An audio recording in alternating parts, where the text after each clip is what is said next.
Good morning, everyone, and welcome to the update on the December 2021 performance of our solar array.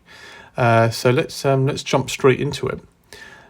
So the same kind of charts I showed you in the November update.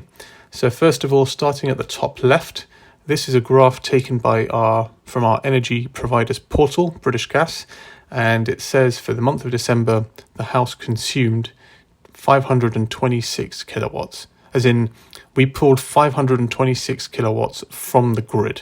So that is after we have consumed whatever power we generated via the solar array. Right? You can see the distribution by day. We're pretty consistent. We consume on average about 17 kilowatts a day. There's a couple of spikes there, but that's the average. Moving across to the chart on the top right hand side, so this is the information provided by the Enphase Enlighten system. So if you need a recap on what my system is, there's another video, but we use solar panels provided by Trina, I use microinverters provided by Enphase, and I use a Give Energy battery to store the excess energy that our solar system is generating. Okay, so let's review the numbers. Overall, across the month of December, the house consumed 608.3 kilowatts overall. Of that 608, 528.4 was drawn from the grid and 80.6 was produced by the solar array. We exported 0.6, which I would just say is just noise because the system can't ramp up and ramp down as quickly as the power's been generating, so they use the grid as a sponge to deal with the spikes. So basically we didn't export anything to the grid really. Looking at the graph below, just to explain it again, the blue bars that you see above the zero line is the solar power being produced by our array on the roof.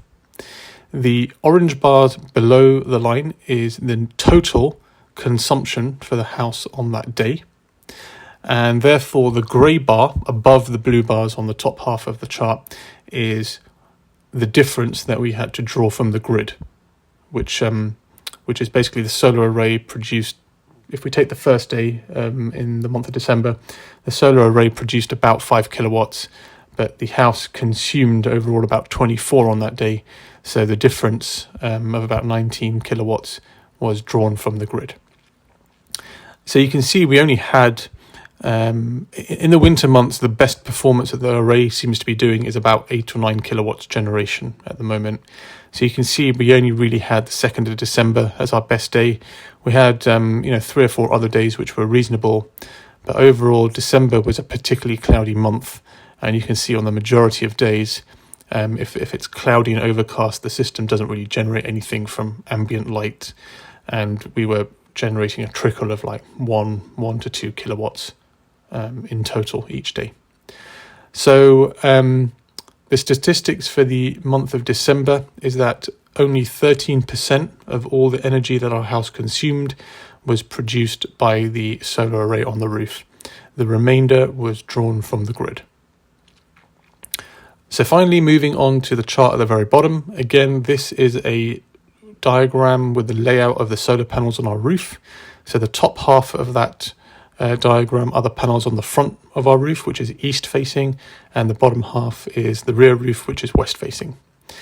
So again, like I said in the month of November, the front of the house produces all of our solar power basically at the moment because it gets pure sunshine pointing at it for a few hours in the morning, and then as the sun moves around to a southerly direction, it's neither catching the front panels or the back panels. And then as the sun kind of starts to set at around 3 or 4 o'clock and disappear behind trees, it does start to kind of point at the rear panels. But we have our neighbour has a dormer, so it casts a shadow, and then by the time the sun's actually at the angle to point at it, it's basically setting and disappears behind trees. So for the winter months, those rear panels aren't going to do anything besides capture about 1 or 2 kilowatts a day each, which is just from the ambient light. As we move into the summer months and the sun's higher in the sky, then those panels should start to produce something useful for us. So the calculation then is 80.6 kilowatts was produced by solar. If we were going to draw that from the grid, Our unit rate at the moment is 20.871 pence, so that would have otherwise cost us £16.82 if we were going to pull that from the grid. So if I add that together with the £22 that we saved in the month of November, at the moment, the lifetime savings for the system for a partial November and a full December month is £39.03. Okay. I'm recording this video in the middle of January, so I can already tell that January is going to be a much better month because we've had quite a number of sunny days. But there are complications now because our new electric car has arrived, so we're starting to charge that up from the house, and that's skewing all of our numbers. So anyway, in the next update, once I've got a complete month of January, I will bring you the numbers on that and try to separate out what the solar system is doing, and then my kind of crazy calculation on the money we're saving by having an electric vehicle. Cool. Any comments, feel free to drop them in the comments there, and I will try and respond to you. But I hope you found this helpful. The purpose of me sharing these videos is just trying to inform anybody who is UK based, who's considering getting a solar system installed on their house.